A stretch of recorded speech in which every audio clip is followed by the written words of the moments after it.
British arrived on August 2nd in Yorktown in 1781, and they brought with them as many as 100 ships. Now we know they have several large ships. They have some frigates and some troop transports and some Vickler-type ships, which were like the Betsy.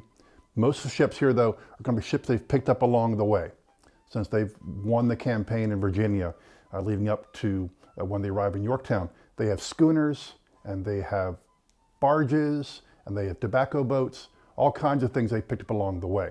So about 24 ships of size. We know 70 plus named ships that are here. But when they surrender in October, they surrender 100 vessels. Now, they arrive here in August because they're going to be picked up and taken to New York. But the French, of course, win that battle down at the Battle of the Capes in September. And once the French control the Chesapeake Bay, the British can't leave. So they start trying to develop defenses, expecting the British think the French are going to arrive with Marines, of course. So they sink a whole line of ships along the shoreline. And the big ships get literally scuttled. They punch a hole in the bottom. And that way, if the French do arrive with boats, they've got to come through all the obstacles before they can get on shore. Now, the British took all the cannons and all the supplies and things they needed off the ships and put them up into the forts they were building on top of the bluff. But yeah, so lots of ships sitting here.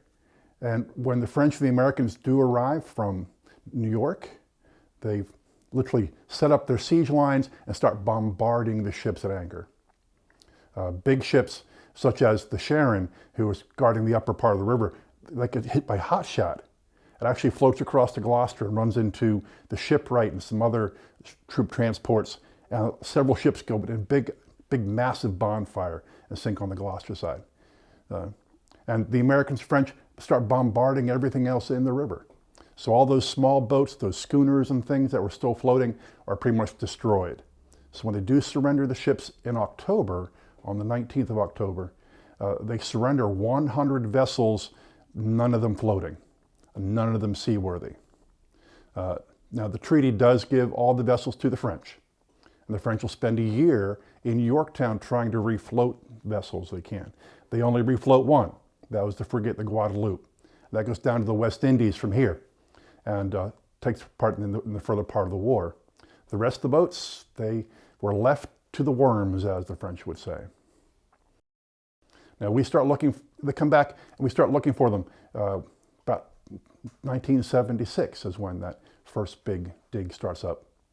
And the state gives money to finance underwater archaeology.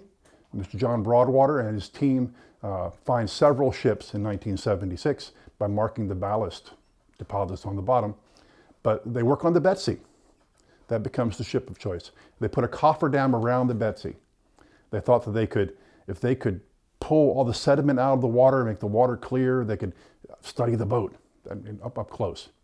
It worked for the most part, but the sediment never really cleared away completely. But they pulled 5,000 artifacts off the Betsy before they ran out of money and were forced to put it back underwater. So we know where 12 of the ships are. 10 of those found by Mr. Broadwater, and we found 2 more recently on the York River. And one of those ships was sitting next to Betsy. That was a schooner. We know it's a schooner because it's 60 foot long and only about 15 foot wide. So that's a schooner-sized vessel.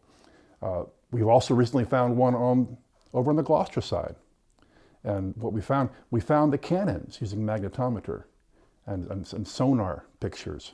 And there's a whole stack of cannons tied up on top of each other, sitting on top of part of a wooden deck. Now it's all covered in oysters and other shells. So it looks more like a reef. You wouldn't know it was there unless you knew the cannons were in place and could measure those cannons. So the museum, with its for-profit arm, is trying to locate the site of all those ships. The more ships we can find, the more we can protect. And the ships are buried. That's why they're still there. They're in the mud. So we know they're below 10 or 12 foot of sediment. As long as they stay below the mud, they're preserved. When the wood or metal come up into the water and get exposed to oxygen, that's when they start falling apart and decomposing. So any extensive archaeology is going to take a lot of planning, a lot of preparation, so that when something is found, it can be immediately preserved and taken out of the water. So lots to do on the Yorktown shipwrecks.